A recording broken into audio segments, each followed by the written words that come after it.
السلام عزیز دوستوں، بزرگوں اور بھائیوں، اسلام دین فطرت ہے۔ انسانیت کے دنیاوی اور اخروی تمام تقاضوں کو، ضروریات کو پورا کرنے والا ہے، اور اس دین کا بنیادی مقصد ہی یہ ہے کہ تاکہ انسان گمراہیوں سے اور اندھیروں سے نکل کر ہدایت کی روشنی میں آ جائے۔ یہاں یہ بات ہر عقل مند سمجھ سکتا ہے کہ اگر انسان کی عقل ہی ہر اچھے اور برے کے فیصلے کے لیے کافی ہوتی تو اللہ کبھی نبیوں اور رسولوں کے ذریعے سے دین انسانوں تک نہ پہنچاتا۔ ماں باپ بچے کو وہی بتاتے ہیں کہ جہاں بچے کے ڈگمگا کے گرنے کا خطرہ ہو۔ استاد بچے کو بتاتا ہے کہ بیٹا یہ سوال کا جواب دیتے وقت تم سے یہ غلطی ہو سکتی ہے۔ اگر وہ بچہ، وہ طالب علم اتنا ذہین، لائق، فطین ہے تو پھر نہ ماں باپ کی رہنمائی کی ضرورت ہے، نہ استاد کی۔ دنیا کے کسی تعلیمی نظام کی پھر کوئی ضرورت نہیں۔ تو اللہ نے یہ دین اس لیے اتارا تاکہ انسان کو یہ بتایا جا سکے کہ انسان کی صحیح فطرت کیا ہے اور اس فطرت کے صحیح تقاضے صحیح طریقے سے کیسے پورے ہو سکتے ہیں۔ تو اس گفتگو کی بنیاد پر آپ کی خدمت میں پاکیزگی، صفائی ستھرائی کے حوالے سے اور دور حاضر کے تقاضوں اور ضروریات کو سامنے رکھتے ہوئے کچھ معروضات پیش کی جا رہی ہیں، اور سلسلہ کلام پہنچا تھا عقد نکاح تک کہ عقد نکاح اصل میں یہ بھی اسلامی نظام پاکیزگی کا ایک اہم ترین حصہ ہے۔ آج کی نشست میں اسی سے متعلق چند معروضات مزید انشاءاللہ وضاحت سے پیش کی جائیں گی۔ اللہ پاک ہمیں اپنے دین اسلام کی قدردانی عطا فرمائے، اور ہمیں اور ہماری آئندہ آنے والی قیامت تک کی نسلوں کو مضبوط ایمان والا مسلمان بننے کی توفیق عطا فرمائے۔ ایسا مسلمان نہ بنے کہ جو اسلام کو مانتا تو ہے لیکن پھر بھی شکوک و شبہات کا شکار رہتا ہے۔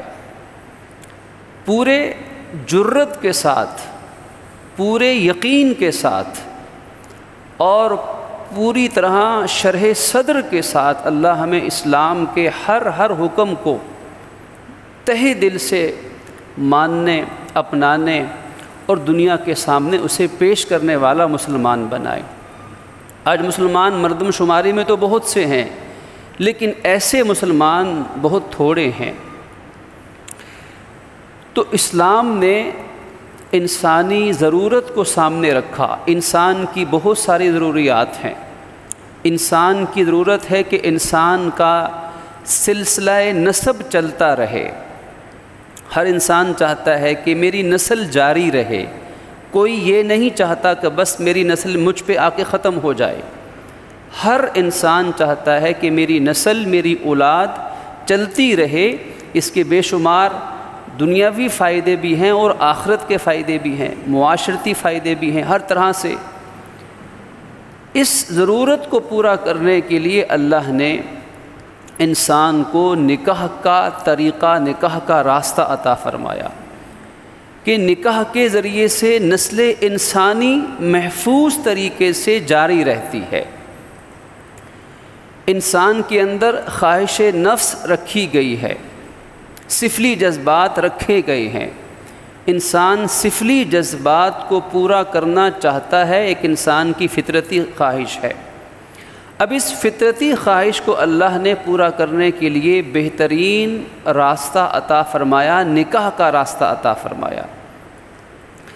اب انسان کے جتنے بھی ہم گنتے چلے جائیں، اس کے فطرتی تقاضے ہیں، اس کے بشری تقاضے ہیں، اس کے معاشرتی تقاضے ہیں، اس کے اخلاقی تقاضے ہیں، اس کے معاشی تقاضے حتیٰ تک اس کے دینی تقاضے ہیں، اس کے خاندانی تقاضے، ان تمام کے تمام تقاضوں کو اللہ نے اس عقد نکاح کے ذریعے سے صرف تحفظ نہیں عطا فرمایا، بلکہ ایک بہترین نظام عطا فرما دیا کہ اس نظام کے ذریعے سے انسان کے یہ سارے جائز بشری تقاضے پورے ہو جائیں گے، اور انسان دائیں بائیں کے گمراہ کن راستوں سے بچ جائے گا، گمراہیوں سے، اندھیروں سے، ضلالتوں سے انسان محفوظ طریقے سے باوقار انداز میں اشرف المخلوقات رہتے ہوئے اپنے ان تمام تقاضوں کو انسان پورا کر سکتا ہے۔ یہ نکاح ہے کیا؟ اگر ہم قرآن و حدیث کی روشنی میں اس کا جائزہ لیں تو حقیقت میں عقد نکاح وہ ایک ایگریمنٹ ہے، ایک معاہدہ ہے۔ قرآن پاک نے اس کے لیے میثاق کا لفظ استعمال کیا، میثاق، اور قرآن میثاق کا لفظ وہاں استعمال کرتا ہے جہاں کسی معاہدے کی بہت اہمیت بیان کرنا مقصود ہوتی ہے۔ جیسے قرآن پاک میں اللہ پاک فرماتے ہیں کہ وَإِذْ أَخَذَ اللَّهُ مِيثَاقَ مِنَ النَّبِيِّينَ، اللہ نے نبیوں سے میثاق لیا، اللہ نے انبیاء سے میثاق لیا۔ عالم ارواح میں وہ میثاق یہ تھا کہ جب تمہیں دنیا میں بھیجوں گا، نبوت، رسالت، وحی دوں گا، اگر تمہاری زندگی میں اللہ کے آخری نبی دنیا میں آ گئے تو تم یہ سب وعدہ کرو کہ ہم ان پر ایمان بھی لائیں گے، ان کی مدد بھی کریں گے، ان کی اتباع بھی کریں گے۔ اب یہ عالم ارواح میں اللہ نے تمام نبیوں سے یہ وعدہ لیا، یہ کوئی عام وعدہ نہیں تھا، یہ غیر معمولی عہد تھا، غیر معمولی، کہ اللہ لے رہا ہے اپنے سب سے بزرگ بندوں سے، برگزیدہ ہستیوں سے، یعنی انبیاء اور رسول سے عالم ارواح میں۔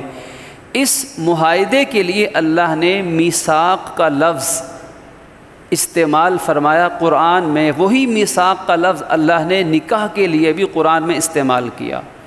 اس پر درجنوں مفسرین کرام نے لکھا ہے کہ اس سے عقد نکاح کے اس معاہدے کی اہمیت کا پتہ چلتا ہے کہ عقد نکاح یہ کوئی عام معاہدہ نہیں ہے، یہ کوئی عام عہد و پیمان نہیں ہے، یہ کوئی تجارتی یا معاشی ایگریمنٹ نہیں ہے، بلکہ یہ ایک مذہبی اور دینی فریضہ ہے۔ اسی لیے احادیث میں حکم دیا گیا کہ اعلنوا ھذا النکاح، اس نکاح کو جب یہ نکاح کرو تو اعلانیہ کرو، یہ نکاح اعلانیہ کرو۔ اب دیکھیے کہ یہاں سے اسلامی اور مغربی تہذیب کی راہیں جدا جدا ہو رہی ہیں۔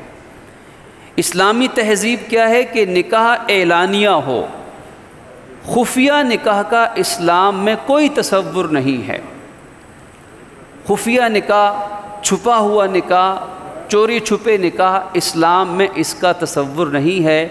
اعلانیہ نکاح کا اسلام نے حکم دیا کہ اس نکاح کو اعلانیہ کرو، اور اس کی ایک شکل یہ ہے کہ وَاجْعَلُوهُ فِي الْمَسَاجِدِ، کہ اس نکاح کو مسجدوں کے اندر منعقد کرو۔ اب جب نکاح مسجد کے اندر منعقد ہوتا ہے تو پھر اس سے کیا ہوتا ہے کہ لوگوں کے ہاں سب لوگوں کو اس کا علم ہو جاتا ہے کہ سب لوگ اس میں شرکت کرتے ہیں، لوگ اس میں ہاتھ اٹھا کے دعائیں مانگتے ہیں۔ انسانوں کے ساتھ ساتھ مسجد میں نکاح کرنے سے فرشتے بھی اس نکاح میں شریک ہو جاتے ہیں۔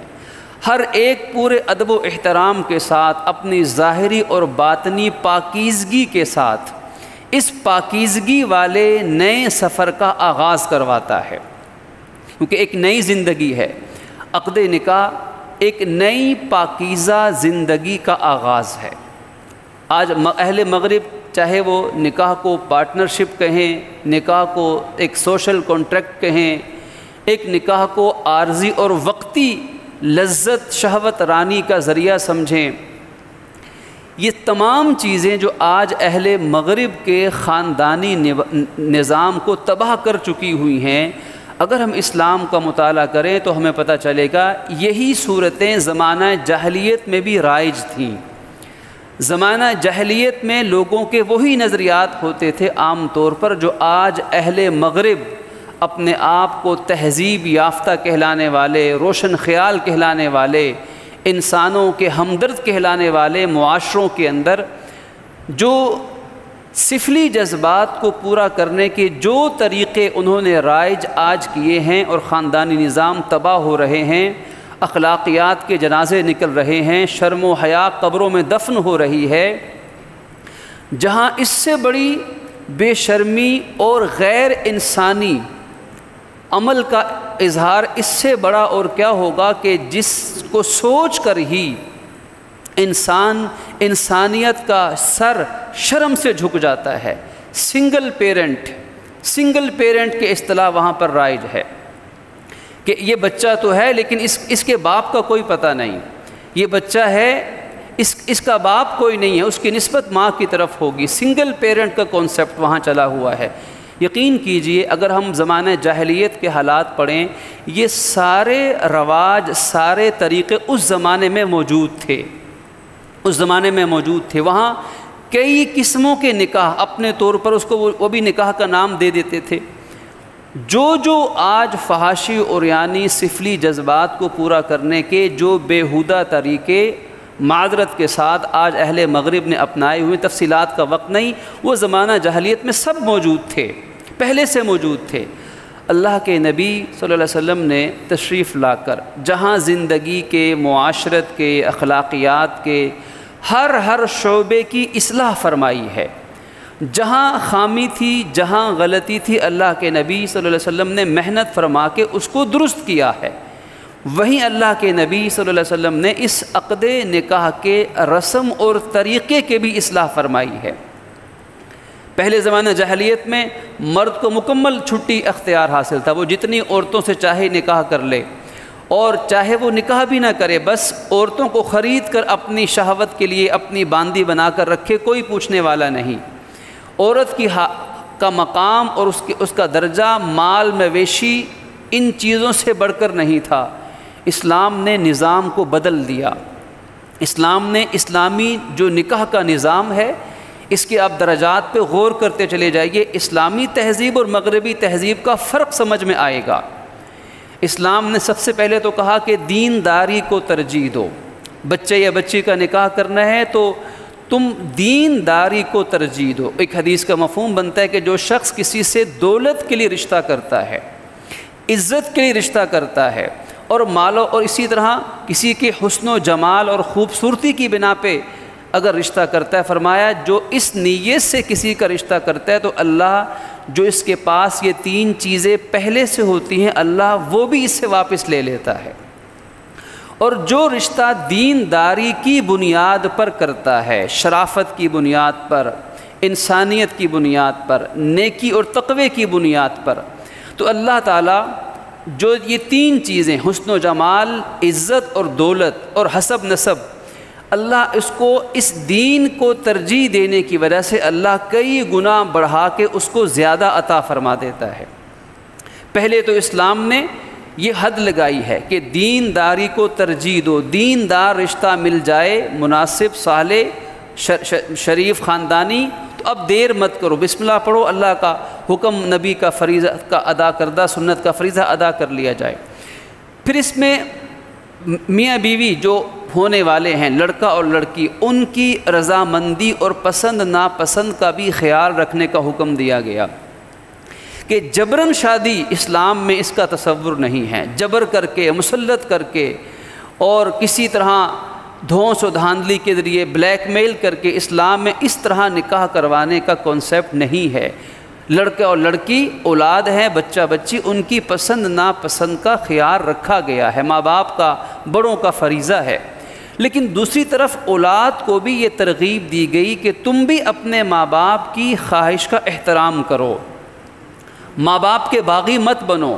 جس باپ نے 20 سال بچے کو پالا ہے، اپنے بچے کو، اپنی بچی کو پال پوس کے جوان کیا، وہ 20 دن یا 20 مہینے اگر کسی کے ساتھ محبت اور عشق کے چکر میں پھنس چکا ہے تو اس وجہ سے اپنے ماں باپ کو مت دھتکارو۔ ماں باپ ہیں، ان کا احسان تم سے بدلہ نہیں چکایا جا سکتا۔ تو ایک طرف اولاد کو کہا کہ اپنے ماں باپ کے حکم کا بھی احترام کرو، دوسری طرف ماں باپ سے بھی کہا کہ اپنی اولاد کی بھی نکاح شادی بیاہ کے وقت میں بیٹی ہے تو تب بھی پوچھ لو، اس کی پسند ناپسند اس سے پوچھ لو، بیٹے سے بھی پوچھ لو، جبراً مسلط مت کرو۔ اسلام میں یہ نکاح کا طریقہ کار۔ پھر آگے چلیے، جب یہ سب باتیں طے ہو جائیں، دینداری پسند کے ساتھ اللہ تعالیٰ کا حکم پورا کرنے کا وقت آ جائے، اب کیا ہے؟ اب شریعت کہتی ہے کہ اب ایجاب و قبول کا مرحلہ ہوگا، یہ ایگریمنٹ ہوگا، چاہے دولہا سامنے ہے یا دلہن سامنے ہے یا بیٹی کی طرف سے وکیل نامزد ہے، اس کا والد ہے، کوئی محرم، کوئی بھی شخص جو وکیل نامزد ہوگا، اب ایجاب و قبول کا مرحلہ ہوگا۔ مثلا دولہا کہے گا کہ میں نے تم سے نکاح کیا، اور دلہن یا اس کا وکیل جواب دے گا میں نے قبول کیا۔ اب یہ ایجاب و قبول کا مرحلہ ہے، یہ اتنا اہم مرحلہ ہے کہ اس کے بغیر عقد نکاح منعقد ہی نہیں ہوگا۔ اگر وہ مرد و عورت بند کمرے میں چھپ کر کہیں اگر ایجاب و قبول ایک بار نہیں 100 بار بھی کریں، نکاح منعقد نہیں ہوگا۔ یہ کفریہ نظاموں کے اندر تو ہو جائے گا، لیکن اسلام سے پوچھیں گے تو نکاح منعقد نہیں ہوگا۔ پھر اس کے ساتھ 2 گواہوں کی بھی شرط عائد کی گئی ہے کہ گواہوں کی موجودگی میں یہ عقد نکاح قرآن نے جو خفیہ یارانہ ہے، خفیہ نکاح ہے، خفیہ عشق و معشوقی کے جتنے صورتیں ہیں، قرآن نے ان سب کی مذمت بیان فرمائی ہے کہ یہ کام خفیہ نہ ہو، یہ کام اعلانیہ ہو، گواہوں کی موجودگی میں ہو، خاندانی طریقے سے ہو۔ گھروں سے بھاگ کر شادیاں رچانا اسلام کی نظر میں یہ اچھا عمل نہیں ہے، یہ معاشرتی نظام کی خرابی کی نشانی ہے، یہ معاشرتی نظام، یہ ہمارے خاندانی نظام کے اندر یہ گیپ جنریشن کی نشانی ہے۔ اسلام نے حوصلہ افزائی کی ہے کہ خاندانی انداز کے ساتھ اب ایجاب و قبول کا مسئلہ کہ موجودگی کا عمل مکمل ہوا، گواہوں کی موجودگی میں اعلانیہ نکاح ہوا۔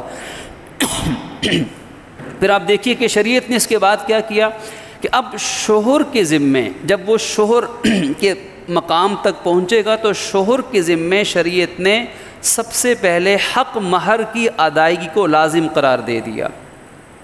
اب اسلامی نظام نکاح پہ غور فرمائیے، اور جو ان مغربی تہذیبوں کے اندر ہو رہا ہے جن کو وہ مسلمان معاشروں پہ مسلط کرنا چاہتے ہیں، اس نظام پہ غور فرمائیے، دونوں کا فرق انشاءاللہ واضح نظر آئے گا۔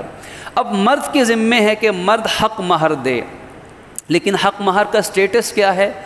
حق مہر کا مقصد کیا ہے؟ حق مہر اصل میں یہ شوہر کی طرف سے ایک تحفہ ہے، ایک محبت کا تحفہ ہے جو شوہر اپنی استطاعت کے مطابق، جتنی شوہر کی کمائی ہے، جتنی اس کی ہمت ہے، اپنی مالی استطاعت کے مطابق شوہر اپنی بیوی کو خوشی سے جتنا وہ حق مہر دے سکتا ہوگا، وہ ایک تحفہ ہے جو ابتدا میں شوہر اپنی بیوی کو ادا کرتا ہے۔ اب چاہے وہ فوری ہو، چاہے وہ دیر سے ادا ہو، لیکن وہ حق مہر کتنا کم کتنا زیادہ ہو، شریعت نے اس میں شوہر کے مرتبے کو دیکھا ہے کہ اس کی مالی حیثیت کیا ہے۔ اتنا زیادہ بھی نہ ہو کہ شوہر ادا نہ کر سکے، اور اتنا تھوڑا یا کمتر بھی نہ ہو کہ جو اس موقع پہ تحفہ کہلانے کے لائق بھی نہ ہو۔ اعتدال توازن کو قائم رکھا۔ یہ حق مہر فرمایا کہ تم عورتوں کو آتوا النساء صدقاتہن نحلہ، تم عورتوں کو اپنی بیویوں کو ان کا حق مہر خوش دلی سے ادا کرو، یعنی منہ بنا کر نہیں، ناراض ہو کر نہیں، بلکہ خوش دلی سے۔ کسی کو تحفہ منہ بنا کے نہیں دیا جاتا، تحفہ تو دلی خوشی سے ہوتا ہے۔ اب کسی کی استطاعت ہے 5,000 حق مہر دینے کی، وہ 5,000 دے دے، کسی کی استطاعت ہے 5 لاکھ 50 لاکھ 5 کروڑ دینے کی، وہ پورا خزانہ حق مہر میں دے سکتا ہے تو دے دے، لیکن خوش دلی کے ساتھ، منہ بنا کر نہیں، عورت پر احسان کر کے نہیں، اس عورت کو تانے دینے کے لیے نہیں، اس کو بلیک میل کرنے کے لیے، نہ شوہر کو نہ بیوی کو۔ حق مہر یہ ابتدائی ذمہ داری کا استعارہ ہے۔ حق مہر یہ بتا رہا ہے کہ اس عقد نکاح کے بعد جتنی مالی ذمہ داری ہے، نان نفقہ، کھانا پینا، رہائش، علاج، لباس، پوشاک، یہ سب مالی اور معاشی ذمہ داریاں اب یہ شوہر کے ذمے ہیں۔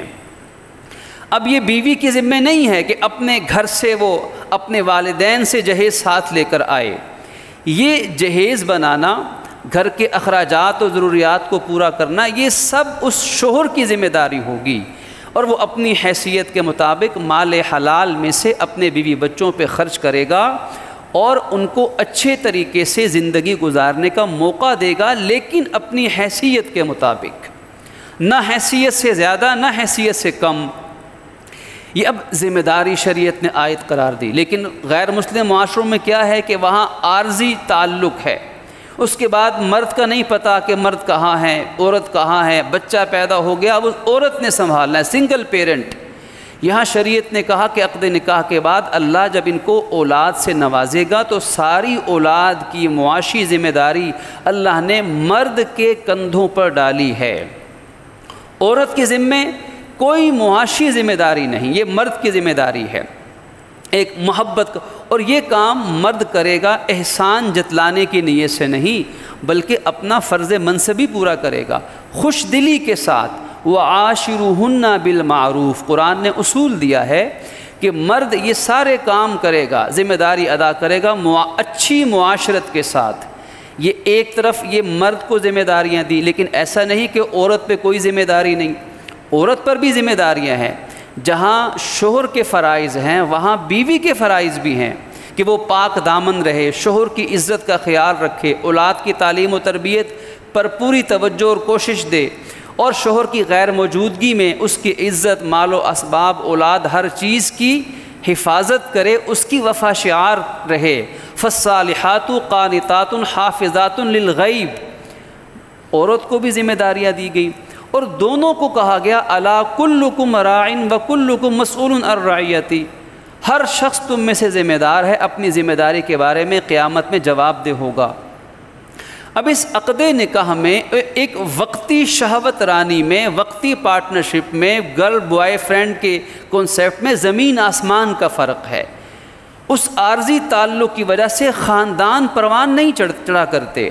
یہ عقد نکاح کے بعد اب یہ جو شوہر اور بیوی ہیں ان کے فرائض و حقوق ہیں، اللہ ان کو اولاد دے گا، جو ہی یہ ماں باپ، اب غور فرمائیے گا کہ جو ہی یہ ماں باپ کے رتبے تک پہنچیں گے تو اب یہ اماں بن گئی، یہ ابا بن گیا، اب مقام کیا پہنچا کہ اللہ نے ماں کے قدموں کے تلے جنت رکھ دی ہے، اور باپ کو جنت کا دروازہ قرار دے دیا ہے۔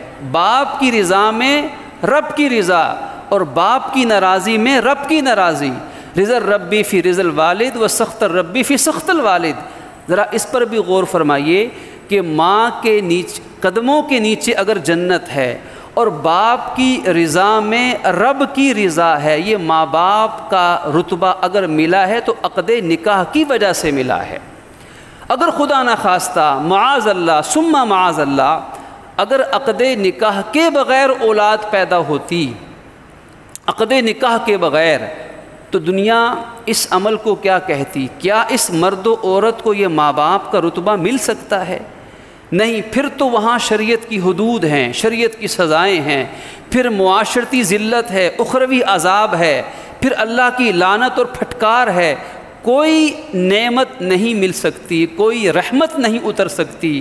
ان تمام نعمتوں، تمام رحمتوں کی وجہ عقد نکاح ہے۔ اب جو ان کو اللہ نے اولاد دی ہے، بیٹی دی ہے، اب یہ اس بیٹی کی یہ ماں باپ پرورش کریں گے۔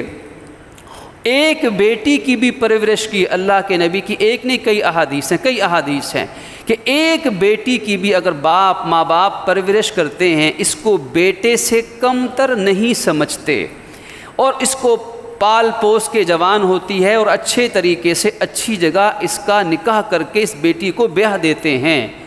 تو اس عقد نکاح کی برکتیں دیکھیے، اللہ کے نبی فرماتے ہیں کہ یہ ماں باپ میرے ساتھ جنت میں یوں اللہ ان کو اکٹھے فرما دے گا۔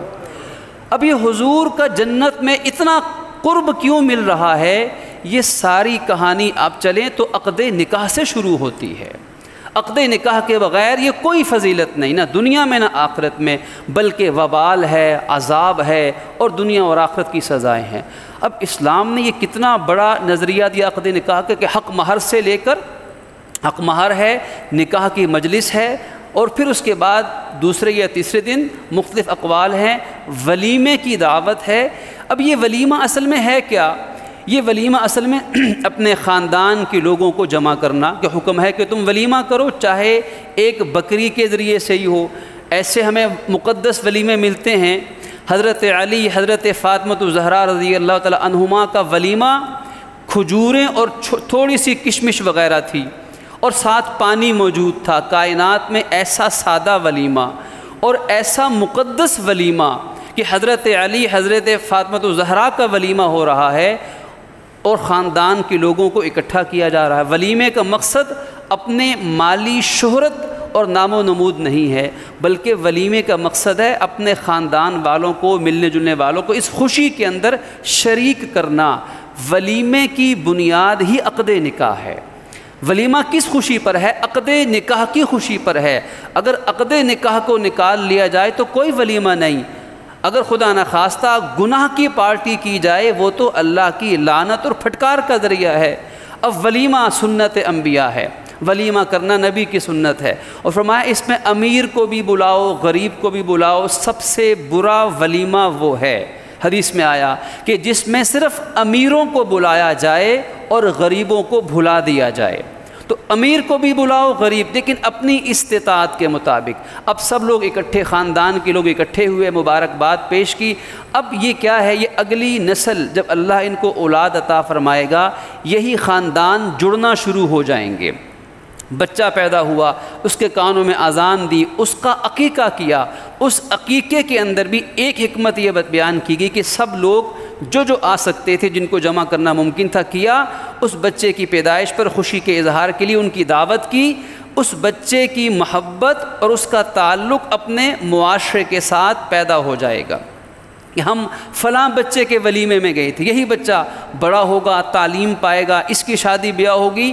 تو یوں ایک معاشرتی ربط ہے جو اس نکاح کے ذریعے سے نسل انسانی کی بقا کا ذریعہ بنتا ہے، کہ گویا کہ ہم کہہ سکتے ہیں کہ حضرت آدم، حضرت حوا علیہم السلام سے لے کر آج کے دور کر اس وقت تک اگر یہ ساری انسانیت سر اٹھا کر پورے عزت اور وقار کے ساتھ اگر زندگی گزار رہی ہے تو یہ اس کے پیچھے بنیاد اللہ نے عقد نکاح کو قرار دیا ہے۔